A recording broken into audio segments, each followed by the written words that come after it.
Do you have this strong intuitive feeling that you are just destined to build a business and a life that stands out amongst the rest, but you just don't know how to get there? I feel you. I've been there, and I can see that you are another fellow flamingo just waiting to take flight. My name is Megan Shallow, social media guru and founder of B&L Media Consulting, and this is exactly what I have done through building my own beautiful empire that has become a unicorn in the social media management world, as well as a safe space for entrepreneurs to feel empowered with their digital marketing. All of this was founded on the basis of 3 magical words: breathe, nourish, and love. Are you ready to learn how to be that entrepreneur who shows up online and offline with confidence, has a business that makes an impact in this world, and lives a life full of connection, love, prosperity, and joy?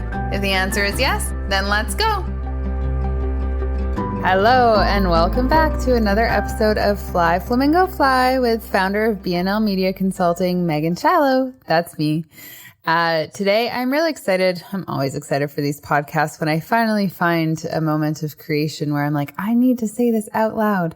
It's a perfect time. It's a Friday afternoon. The sun is out and I am recording this after a roller coaster of a week with a lot of, advice. I have a lot of advice to give. And it's okay. So I'm a storyteller, as you all have probably started to figure out. So I'm just going to tell the story. Last weekend on Wednesday, I was like, I'm going to do a retreat, and it's an online retreat with Elise. Elise Greenspoon. She is the yoga instructor that I met when I went to Thailand. And I have this connection with her that I just absolutely, like, no one has ever been able to kind of provide the wisdom and knowledge and grounding energy that she has been able to provide for me. So she's all the way in Amsterdam. And I started doing these quarterly retreats with her, and they are so wonderful. It's based on, we do a lot of yin yoga when the yoga session does occur. And then we do the Ayurvedic, like eating based on the Ayurvedic cycle. So we just did a winter retreat. So with winter, you have a lot of vata, which is air, wind, and it's very flighty energy. So if you're feeling flighty, you can explain it with that if you want. But anyways, so I did this 5-day yoga retreat. I went off the grid. I only had connections with my cell phone. I turned off my computer for the most part. I did not open Slack, which for all of you that run tech companies know how hard it can be to not. But I was at a point right before this retreat, which I knew was coming. I couldn't say words anymore. Like, my brain was just tapped. I don't know what happened in January, but there was a lot of thought processes and admin work that had to be done. And I had to figure out my business insurance is renewing. I've got a car lease that's coming up for renewal. Obviously, WorkSafe is coming through because it's the beginning. Tax season's occurring. All of these things, plus on top of the regular admin work of running a company that's not just you. You've got payroll, you've got GST, you've got all of these admin things that start to happen at the beginning of the year. And then, of course, we also have our big reports that we send to our clients in January. So a lot of admin pieces. And I'm an entrepreneur, and I don't have a significant, an actual diagnosis, but I can almost guarantee you that there is an ADHD brain going on in here, and I love it. It's a magical power. I think it's the best thing in the world, except when I get overwhelmed, because as soon as my brain gets overwhelmed, everything starts to shut down. And that's how I felt going into this retreat. So that's that's some context for you. And so if anyone can relate to that, feel free to drop a comment below or on Instagram, because it's always nice to know that you're not alone. So I did this 5-day retreat, and everyone was like, oh, have so much fun. You're going to be so relaxed, because that's what people assume happens on a retreat. And I've done a few retreats now. My biggest one was when I was in Thailand. It was for 4 weeks, and I'm not going to lie to you, I cried every day. And it's because when you retreat, everything that you've been pushing down because you have to keep going, and you have to keep moving, and you have to keep problem solving, and you have to keep living, and you have to keep making money, all of those things push down what's actually going on. And what's going on inside, and what's going on for you, what's going on for your soul, if that resonates for you, or what's going on with the real you, the one that if you had no job right now and didn't have to worry about a thing, how would that version of you feel? That all gets pushed down. And for me, I've noticed with my business. I love what I do. I get so caught up in everything. I love the pings on Slack, and I love problem solving, and I love when something's happening and the business is growing again and I have to reconfigure stuff. Like, I love that. But then all of a sudden the high stops and my entire body will shut down because I'm not listening. My soul is knocking on the door and my body and my brain won't listen. So it just shuts everything down. And that's what happened right before the retreat. So the retreat was great. But here's the thing. When you go on a retreat, like I said, it's not as relaxing as people make it out to be. And so I'm going to explain to you what happened during my retreat and also the aftermath of that and what came out of it. That's something with a retreat that will always happen, is the answers will always show up. And you didn't know that you were looking for answers, but things happen, and that's when it all starts to shine. Things move. You start to, there's no dopamine hits and social media is not occurring and all of that stuff. So day one of the yoga retreat, I felt a lot of anger and frustration. I was recognizing that I was spending so much time on social media. A lot of stuff was going on here in Canada in the news. There were a lot of movements occurring and divisive opinions, really speaking loudly. And I was all in it, and I was scrolling, and I was taking up all of my time and energy. And on the first day of my retreat, there was no social media. So the goal of the retreat is you make your own home a retreat space. So you don't go anywhere. You're not at a yoga studio. It's at your home. So you have to build a retreat environment within your home and your own lifestyle. And so no social media, no Slack, no Facebook, no desktop stuff, cold turkey. And all I felt was frustration and anger and rage, full on rage, and not at anyone. It was just an emotion, and it just came up so fast and so high. And all I wanted to do in order to get rid of it was to go online.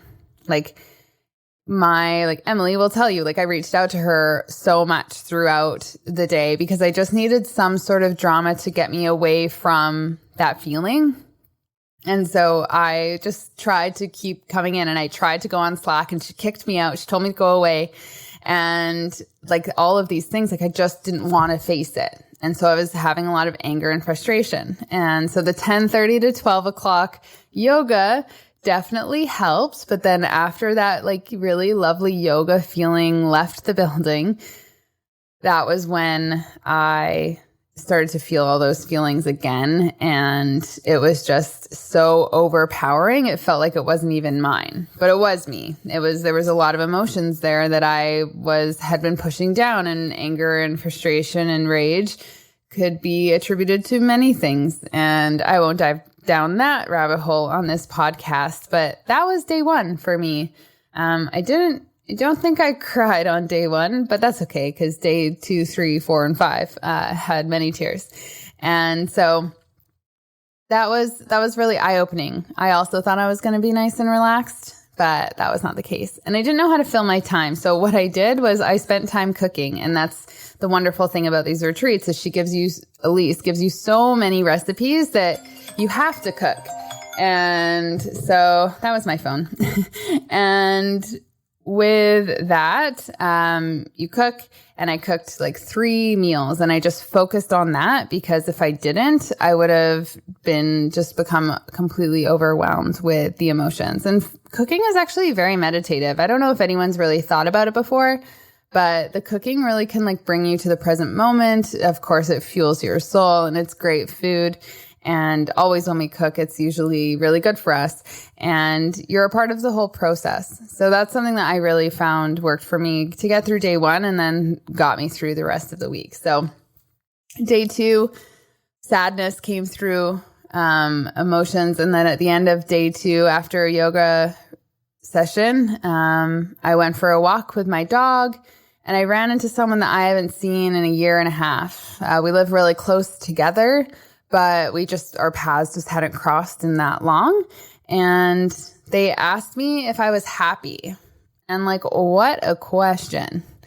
What a question to ask someone, one who you haven't seen in a while, but also right in the middle of a yoga retreat when you're really diving deep and trying to ask trying to feel what's going on and trying to rest and all of these things. And I didn't realize at the time how impactful that question was going to be for me. I really did not. But if once it's sat, when someone asks you a question and you have a response, of course, if someone asks you if you're happy, you usually say yes, because if you say no, then it takes you down this really, really deep rabbit hole. And sometimes you're not ready to go into that with someone. So I said yes at the time, but then once I thought about it more, it felt a little faltering. Yes, I'm content. That is a word that I would describe how I'm feeling. Like everything is moving in the direction that it's meant to. It's moving at the pace that it's meant to. All of the things that are supposed to be happening are happening. But happiness is a completely different definition. And ironically, I'm reading Atlas of the Heart by Brene Brown. If you have not read that book yet, highly recommend putting it on your list of things to either listen to or read. It's one of my favorites. I love Brene Brown. I love everything she writes, but this one is just so timely, as I find all of her books are. Every time I pick up her book, it's exactly what I need to hear. And so yeah, day 2, moved through that and had this question to move through the rest of the retreat, asking me if I'm happy. And that's a question that, I want to put that out to all of you, asking yourself, are you happy? Content is great. Joy, awesome. But the happiness factor, that's a really deep question. So I'm going to just ask you to sit on it and let it kind of dive in, because that honestly shifted everything for me for the next 3 days. I went through day 3. Day 3 was really nice. It was the middle of the retreat. The detox of the social media was done. I wasn't feeling compulsed to look at my phone anymore. For all of you that have maybe never put your phone away, try putting your phone away for 24 hours and watch how many times you try to go grab at it, even if it's not there. And that is a sign of addiction, by the way. And it's something that I noticed. I just really needed it. I needed the hits. I needed to know what was going on. I needed to know all these things. And so that was a really interesting thing that I recognized. And so day 3, none of that was happening. And also it was a Friday by day 3. So no work was really going on. I knew that everything was just calm and relaxed, because usually Fridays are pretty calm and relaxed in our space. So I just felt like I could breathe, because Saturday and Sunday were coming. And every single retreat session, we would always have a clearing. And to hear all of these other people going through very similar things and noticing things about their sleep schedules, and maybe their routines need to be adjusted, and how can they put themselves so that they're taken care of, and how can they build their lives around that. And so with the question, are you happy, floundering around, making me feel angry at the person for asking me, then angry at myself for not knowing the real answer, and then all of a sudden having it click on day 5, the answer was no. To be fully honest with you, no, I didn't feel happy. I think that's why, I was just so tired and I couldn't feel anything anymore. By the time I went on that retreat, feeling things was not something I could do. And feeling connection and feeling like I could communicate with people and all of that, because I had just put up a huge wall, because I wasn't happy and I didn't want people to see that. And people don't like seeing people unhappy. And we also are in a world right now where unhappiness it just feels so everywhere. And so trying to be the bright light is something that I like to do. And so I wasn't recognizing that I wasn't quite happy. When that answer came through, it came through while I was chilling, having a bath. By the way, through these retreats, it's day 1, my hair is fine. Day 2, I've decided I'm going to put coconut oil in my hair, which if no one has ever put coconut oil in their hair, I highly recommend it. It's the most relaxing thing ever. Day 3, 4, and 5, just kept the coconut oil hair in. It reminds me of being in Thailand. I always put coconut oil in my hair when I went to Thailand, because it kept it less frizzy and more manageable. And so I just was like, there's this version of me. It's called Thailand Megan. And it's this one where I feel really connected to myself. And I also feel connected to others. And I feel like I can actually listen and take in and hold space for other people.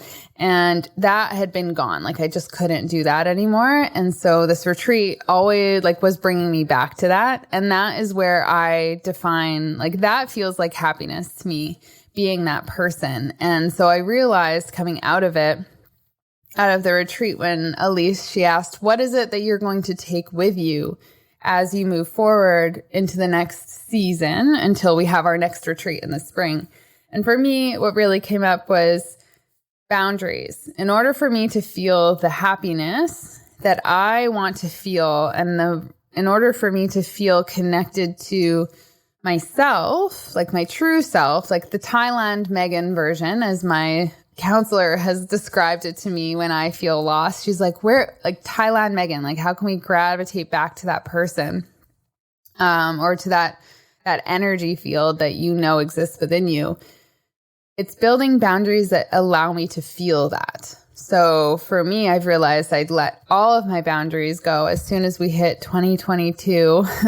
It was like full speed ahead and booking meetings and having so many Zoom calls and being so available and not really doing too much other than walk my dog in the morning and at nighttime and making sure I eat at least breakfast, lunch, and dinner. And even that was sometimes becoming hard. So having those specific boundaries in place where I eat breakfast at 8 and then I eat lunch at 1 and then I eat dinner at 6 and then I turn off my computer by 4 or at least turn off Slack by 4 and I turn on Slack at 10, like trying to put these strict boundaries in so that my soul can have complete free reign on the outside, like when those boundaries don't exist. And that was a really big shift for me, because it's not that I'm not like I'm not feeling happy. I wasn't feeling happy. And I'm grateful for the person who asked the question, sent them lots of rage and anger energetically for the first 3 days. But it was what I needed to hear. And it wasn't even probably they probably didn't mean to like actually ask that deep of a question. It's just something that some people ask if they don't know what to say. Or maybe there was something, maybe my face was reading that I was tired. I don't know.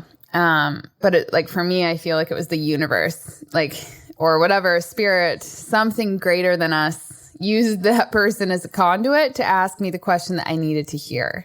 And so that's why, one, I love these podcasts, because I might say something that you just needed to hear. And it might not be me that is the one delivering it, but I'm the one that is like the conduit for something bigger that's trying to ask you these questions. So how are your boundaries? How are you feeling? Do you feel happy? Or not even do you feel happy? Do you feel like your true self? If you don't feel like your true self, how can you maneuver your life and set certain boundaries in order to allow your true self to actually come to fruition? If there was anything that I would do first, because some things are harder to change than others, it would be, ironically enough, to decrease your social media intake. Constantly scrolling, constantly being bombarded with video, with the addition and increase of Reels and TikTok videos, I honestly believe that our mental capacity has even been hit even harder. With photos, you can kind of pause, you can digest, you can read, it's using different parts of your brain. Whereas with video, it's just like watching really fast TV episodes over and over and over again. And it's like Netflix, but on speed. So, and your brain has to switch gears when it's watching different photos or videos, because you're trying, you're learning about different things and it's different parts of your brain, and just so overwhelming. And I've noticed this more and more. I used to really love scrolling a feed and reading posts, and that's something I still do. But when I get a Reels, it opens up a whole other doorway of my brain that I don't really want open. I've never been a YouTuber. I've never enjoyed watching video or actively scrolling video. And it's because my brain gets so overwhelmed. So if there was one thing that I would recommend to shift, is look at what you're doing on social media. Social media is an amazing tool in order to connect with people when you need to. If you don't have their phone numbers or anything like that, find businesses and brands that you want to keep an eye on for sales and stuff and signing up for their newsletter. I just found a really cool place that lives down the street. I got rid of my apps on my phone. So I don't actually have Instagram and Facebook right now on my phone. I am just using desktop in order to check my DMs and stuff when I need to, but I just can't. I don't want to go back to scrolling because it's just a slow, slippery slope. But that is a big boundary that I would say. Like, I love using social in order to make connections. And I recognize that if I use social media to scroll, I'm actually trying to ignore myself and trying to just push everything down more. So that is one thing that I would encourage you. If you're not sure what boundaries to set first, take a look at social media. I have a social media management company. I love the fact that there are people out there that find the content that we produce from our clients really educational and entertaining, and they also learn about the business, and then they turn into customers, or they're customers that continue to recur. And that's great. But once you find yourself going onto an explore page and scrolling through reels for hours and hours, or the same for TikTok on the For You page, or Instagram, or Twitter, or Snapchat, whatever you're doing, if you're doing it mindlessly, most likely you're trying to ignore the voice that's trying to speak and you're not letting it. So that is my 2 cents. Post-retreat has been a rocky emotional roller coaster once I figured out on day 5 that I wasn't happy. So no boundaries were set in this week after my retreat because I didn't know that was the answer that was going to be coming. So I had so many Zoom calls. I had all my social platforms back. Like, I just kind of went back to normal. But my soul has been like screaming at me saying, nope, this is not going to work anymore. So I'm going to make you cry until you figure it out. And so I'm moving into next week, moving into the next month. The boundaries are coming in. Everything feels really good. And I am starting to listen more and more. And the fact that I'm on this podcast right now recording is a huge win for me. In the last 3 weeks, I just haven't been able to because I felt like I couldn't even channel the voice that I know I wanted to show up with. And that's this one. To speak to all of you. I don't want a script. I've decided scripts are not my thing. It's very right brain and I'm full left brain. So I'm just kind of going with whatever words are coming out. And I hope whatever you hear today lands for you in some way. And once you realize, if you do ask yourself that question, definitely journal about it. Am I happy? Journal about that question. If you don't journal, maybe write in your notes app if that's more, or just sit on it, hang out in the bath, in the shower, ask yourself a few times, and the answers will show up. And maybe you are happy, and that's amazing. And I think that's great. And I think you should keep being happy. If you feel like you are feeling the voice of your soul and you feel like your intuition is running on fire and it's doing great, then you might be happy. But if you aren't, or you're seeing those signs of symptoms of emotional dysregulation, or you are scrolling excessively, way more than you usually are, or you're getting super sucked into a series and you just won't stop, and you can't keep moving. Like, these can be signs of symptoms of maybe you're not quite there and you're not quite listening to that place that wants to shine bright. So I will leave you with that. I hope everyone has an amazing day wherever you are, whatever time it is, whatever the weather's like, and keep on moving forward. For our business owners out there, I am so grateful to have you along for this ride, as well as just for our listeners who are curious of what's going on, and they're flamingos in their own right, but maybe they're not entrepreneurs. We all can be flamingos in our lives any way we want to show up. You don't have to only be the entrepreneur, but when you are an entrepreneur, there's a lot of things that can resonate here and a lot more freedom. But if you don't have the freedom and you work in a 9-to-5, make sure you're focusing on those places that you do have more control over and really curate those so that they really align with you. So I shall leave you. I hope everyone has an amazing day, and I cannot wait to see you kind of feel you more so on the next episode of Fly Flamingo Fly. You can find us, my team, over at BNL Social. If you have a comment or a question that you'd love for us to answer, feel free to send us a message or a DM. And I look forward to chatting with you next time. Have a great day, everyone, and talk soon. Thank you so much for joining us on another episode of Fly Flamingo Fly with BNL. We are so grateful you stopped by, and we hope that something from today's conversation ignited the inspiration you were looking for so that you can keep moving forward towards the life of your dreams. This podcast was produced by BNL Media Consulting with the amazing help of Podigy Podcasts. We'd love to hear your takeaways from this episode, so be sure to leave us a review, as well as give us a follow on Instagram at BNL Social. If you need any help with your social media marketing, feel free to visit our website at www.bnlmediaconsulting.com, and we would be more than happy to support you. We hope you have an amazing day, and we cannot wait to connect with you again next time.